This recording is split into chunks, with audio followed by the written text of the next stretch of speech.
Today we are talking about an approach to reading which can make the act of reading more valuable and more useful for you. It was inspired by a recent comment left by a friend of the show, which is great. I love hearing how other people in this community approach the art of reading. For me, reading isn't always easy. There are plenty of times when I need a little bit of motivation to help me work through a book, especially when it's difficult. And that's what this video is all about. But I'm interested in knowing, do you ever find it difficult to sit down and pick up a book, even one you don't dislike? And if you do, what's your solution? How do you work around it? Share your thoughts in the comments down below and I'll pick a few of my favorites to discuss in an upcoming video. If you watch until the end of this video, you'll walk away with a little bit of bookish motivation and inspiration should you ever need it to work your way through a difficult book or just, any time you don't necessarily want to be reading a book. One of the things that inspires me to carve out time in my daily life to sit in a chair and use my brain is that I've come to think about the act of reading as a meditative exercise. And that's what the thoughtful comment, which I'll share with you in just a moment, is all about. Reading matters. Reading is important. And I think that reading is a skill we can all master. So I want to dissect this comment piece by piece because I think that's how I can help you read deeper, how I can help you get the most out of the texts you read, and maybe even how reading can just be made a little bit more enjoyable. We live in such a fast-paced world. Reading is one of the things we can do to just slow down for an hour or two. Reading slowly for me helps to visualize the scene. I just absorb the story a lot better. I get to live in the world I'm reading about. I want to experience every detail in that book. When you rush, you tend to miss the important details. I do keep a daily reading schedule, different books for different days, similar to how I watch different TV shows or movies. Each chapter of a book is like the latest episode to a TV series. First and foremost, like Harfoot said, reading is a thing we can do to slow down. But why do we want to slow down? I'm sure I'm not the first person to tell you that the world we live in moves quickly.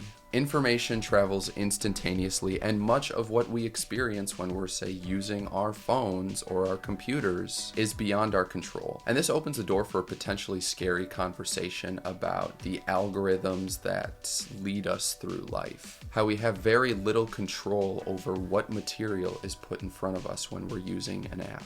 I don't want to get too in the weeds because I'm recording this in the morning, and talking too much about algorithms and how they guide my life could put me in a bad headspace for the entire rest of the day, so I'm just gonna stay away from that. What I'm saying most fundamentally is this: we have a finite amount of time in a day, a week, a month, a year, a lifetime. Reading is a way we can slow down. It's a way we can take back a kind of intentional ownership of our time. Because I think there's a markedly important difference between saying, I want to read this book versus consuming content curated by some sophisticated and unseen suspect algorithm. Reading is a way we can unplug. It's a way we can give our brain a rest from the deluge of disconnected digital information that is constantly being pumped our way. To reiterate an earlier point, I want you to leave this video with the ability to approach reading as a meditative exercise. Opening yourself to moving through a text in a way that is purposefully slow can help you get to that point. But the value of this approach doesn't stop here. Back to Harfoot. Reading slowly for me helps to visualize the scene.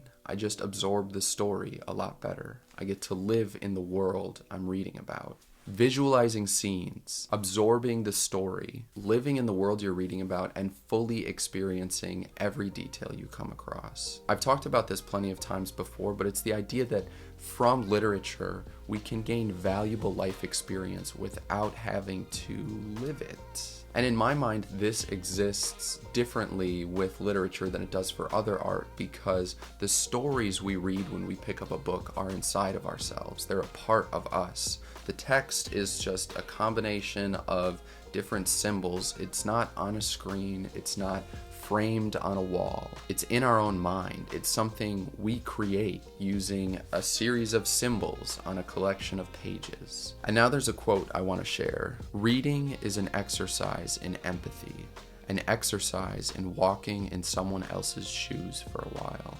Consider your favorite literary work, whether it's fiction, poetry, nonfiction, whatever it might be. How many times have you read it? How often do you think about it? Consider the mutually beneficial relationship you have with the text. And if you'd like to, tell us about it in the comments down below, and I will type you paragraphs. The quote I shared and all of this is important because being willing to slow down, to treat reading as a meditative exercise, I think it works your empathy muscle. And that's something that'll follow you wherever you go. When you close the book and set it on your side table and walk away and go out into the world and do your thing. The more time you give to a great work of literature, the more that great work of literature will give you in return. Books are like mirrors. This is another thing I've said countless times on this channel. And this brings me to what I think of as the third part to Harfoot's comment about reading slowly in order to experience every detail in a book. And I think it's true that when we rush, we tend to miss some of the most important details and some of the most personally valuable details. And what I'll say now is that I don't think reading quickly is only to miss details. I think it also deprives a great work of literature of life, which is definitely lofty and maybe a bit silly, but I'm already this far, so I'm just gonna keep going. And I suppose I should have probably said this sooner, but I didn't, so I'll say it now. Being a fast reader isn't a bad thing. My point is that if you can read quickly with a high comprehension rate, even then I think moving slowly through a text, one that you truly enjoy, will likely take you to a deeper, more profound, and educational place than just zooming through the text. And now for another quote. Quote, "The unread story is not a story. It is little black marks on wood pulp.